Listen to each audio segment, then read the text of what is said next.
Ano, meron ka bang gano'n? Sa lawikain ba yun? Yung mantra yung Motto parang... ka. Motto illa. Oo, yung sinasabi mo lagi para mas... Para ma-motivate ka. Oo, na-motivate ka.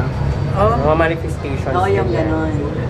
Every time na lumaban ako, sinasabi ko lang lagi sa isip ko, just enjoy the show and be yourself. Magpakatotoo ka lang sa laban.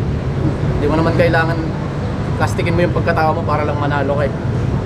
Basta magpakatotoo ka lang. Siyempre, kailangan mahalin mo yung ginagawa mo.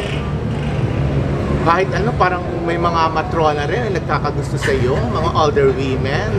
Di ba? Parang, alam mo yan, Bix? Ay, alam mo yan! Siya? Oo! So, kumusta na paano kayo? ganon? Ay, nagpaparamdam siya sa'yo eh. Meron! Ay, Oo. Nung birthday, Paano nga? Alam mo, may mga ganon. Ano po? Paano mo sila nakikipag-deal sa kanila? Kung ano nagpaparamdam man. siya sa'yo, mismo siya na yung gumagawa ng move. Oo. Para mapansin mo, ikaw, pakipot ka pa eh. That night? That night. Wala sa akin, wala pa akong masabi eh. wala siya sa inyo. Oh, parang pinapawisan Kaya ako. sabi ko, huwag Wala na akong akong magtanong masabi. eh.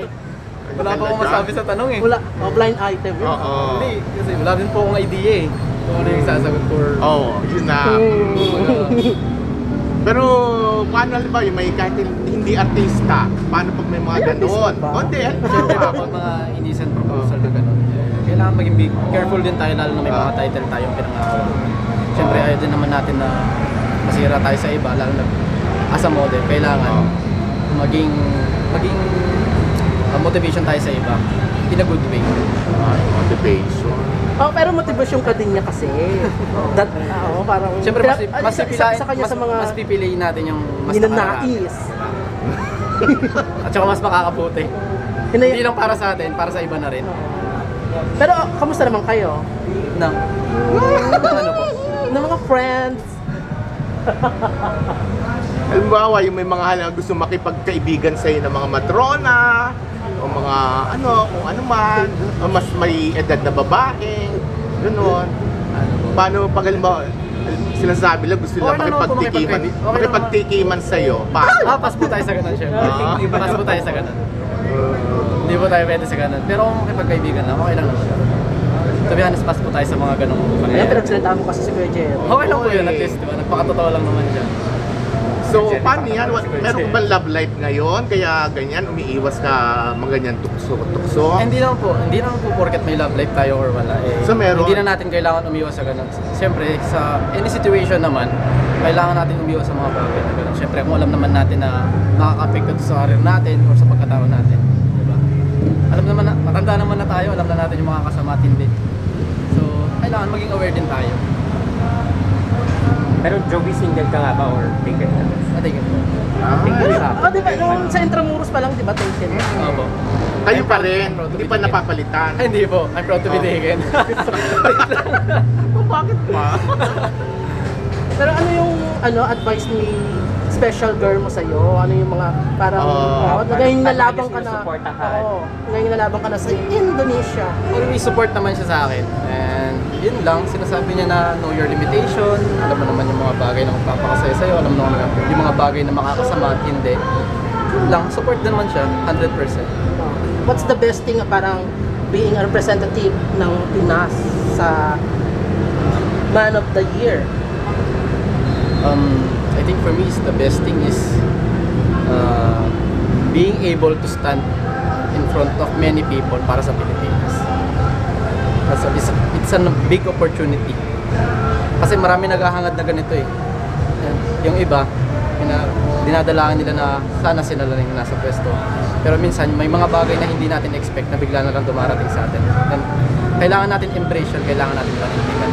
Ano yung mga may papayo mo sa gustong pumasok sa ganitong industry, kumbaga, yung mga sumasali sa pageant, sa bikini competition, sa mga baguhan na yung may gusto man?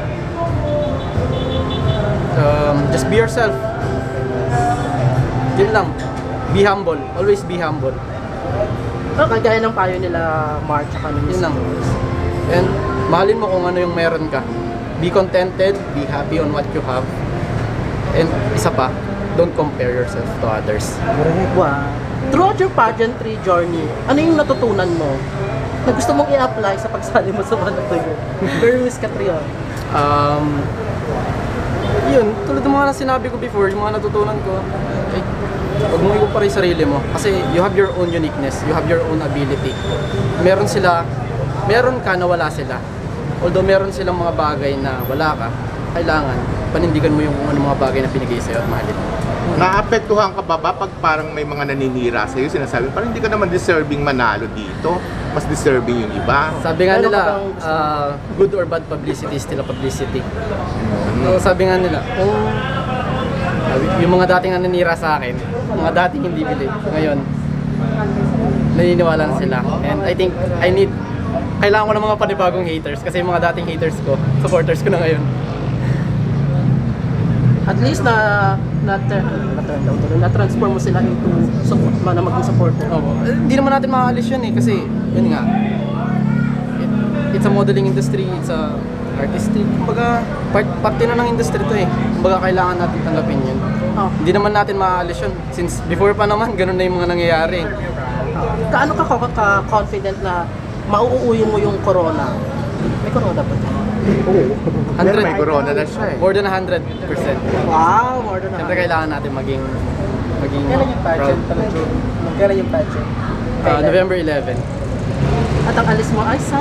November 2. Tagal sa hindi. Kailan ang set? May set up. Okay na ako.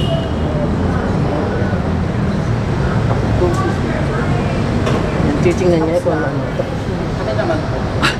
Gusto na naman daw. Di ba wala tapos? O ito na naman pa. Pasok na ako, Josie. Sige po, thank you po. Microphone. Magre-report na po ako. Hello? Sound check. Hi guys, my name is Daniel Sash and Crown, Man of the Year Philippines 2023. I'm here with Jovi. Hi Jovi, kumusta ka naman? Okay lang. How do you feel right now na you're wearing the sash and as well as the crown? Siyempre, it's such a great honor para sa akin na representative ako ng Pilipinas sa Bali, Indonesia. It's Man of the Year. And sana, supportahan niyo ako guys na makuha natin yung title.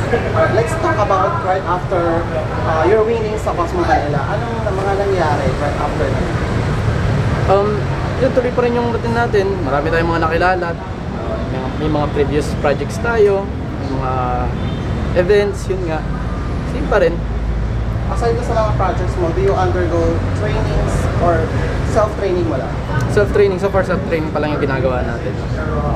And ayun, malapit na yung yung coronation or the pageant night ng Man of the Year 2023. Ano na yung mga preparation na pinaghandaan mo dito? Ayun, mas pinaghahandaan natin syempre yung pangatawan natin. Kailangan natin maging healthy. And, excuse me. And syempre kailangan, yung mentality natin, kailangan motivated tayo. Hindi tayo dapat mawala ng pag-asa. And spiritually syempre, kailangan yun. Number one yun Hindi natin pwedeng kalimutan.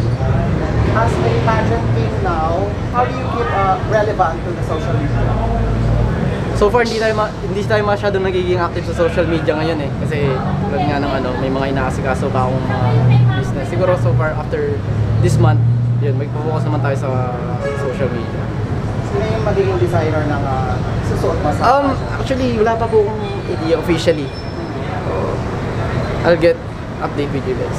And also, meron ba akong national costume here? Meron po. Sino magiging designer? Wala pa po akong idea kasi And ayaw pa pong i-spill nila. So, it's a surprise. Yes. Siyempre, ayaw naman natin i-spoil agad, di ba? Meron ba kayong swimmer? Di ba kasi para bawal ata? I think bawal siguro yung swimmer. Bawal Opo. sa Indonesia yung mga masyadong sex. Yeah. Ayun, Joey, aside from that, we all know that you have been exposed sa mga social medias and syempre, given na yun na may mga bashers. So, how do you deal with the bashers? Normal lang yun Kailangan mo lang... Okay na po ba? Ayun, just don't mind them. Mind your own business, sabi nga nila. Hayaan mo yung mga taong walang bilib sa'yo, balang araw bibilib din sila sa'yo, sabi nga. Kaya, kung yung bashers, normal lang naman magkaroon ng mga bashers Kaya, mas focus ka na lang dun sa mga taong naniniwala sa'yo, sabi nga nila. ano na yung magiging winning mindset mo tonight na you've been sashed and crowned as one of the Year Philippines that you will represent to the international stage? Siyempre, mas pagbubutihan pa natin lalo. Mas iigihan pa natin yung training natin, especially sa papalapit na yung pageant. Siguro by next month or sooner or later, magkakaroon din tayo ng mga trainings with Madam Joyce and Boss Mark. May mga programs din silang pinaprepare para dito. What makes you Man of the Year Philippines? I think it's God's given. It's God's plan. I don't have any idea how I ended up in this place. Pero I was thankful. Sabi nga nila, trust the process. Kung ano man yung binigay sa'yo, it was God's plan, sabi nga nila. So, you believe in destiny? Yes. So for you, in your own opinion, how do you define success? I define success when you're happy on what you have, when you feel contented, and you do not compare yourself to others. So parang sa pageant mga fans parang ano ba kami para makatulong sa yung journey?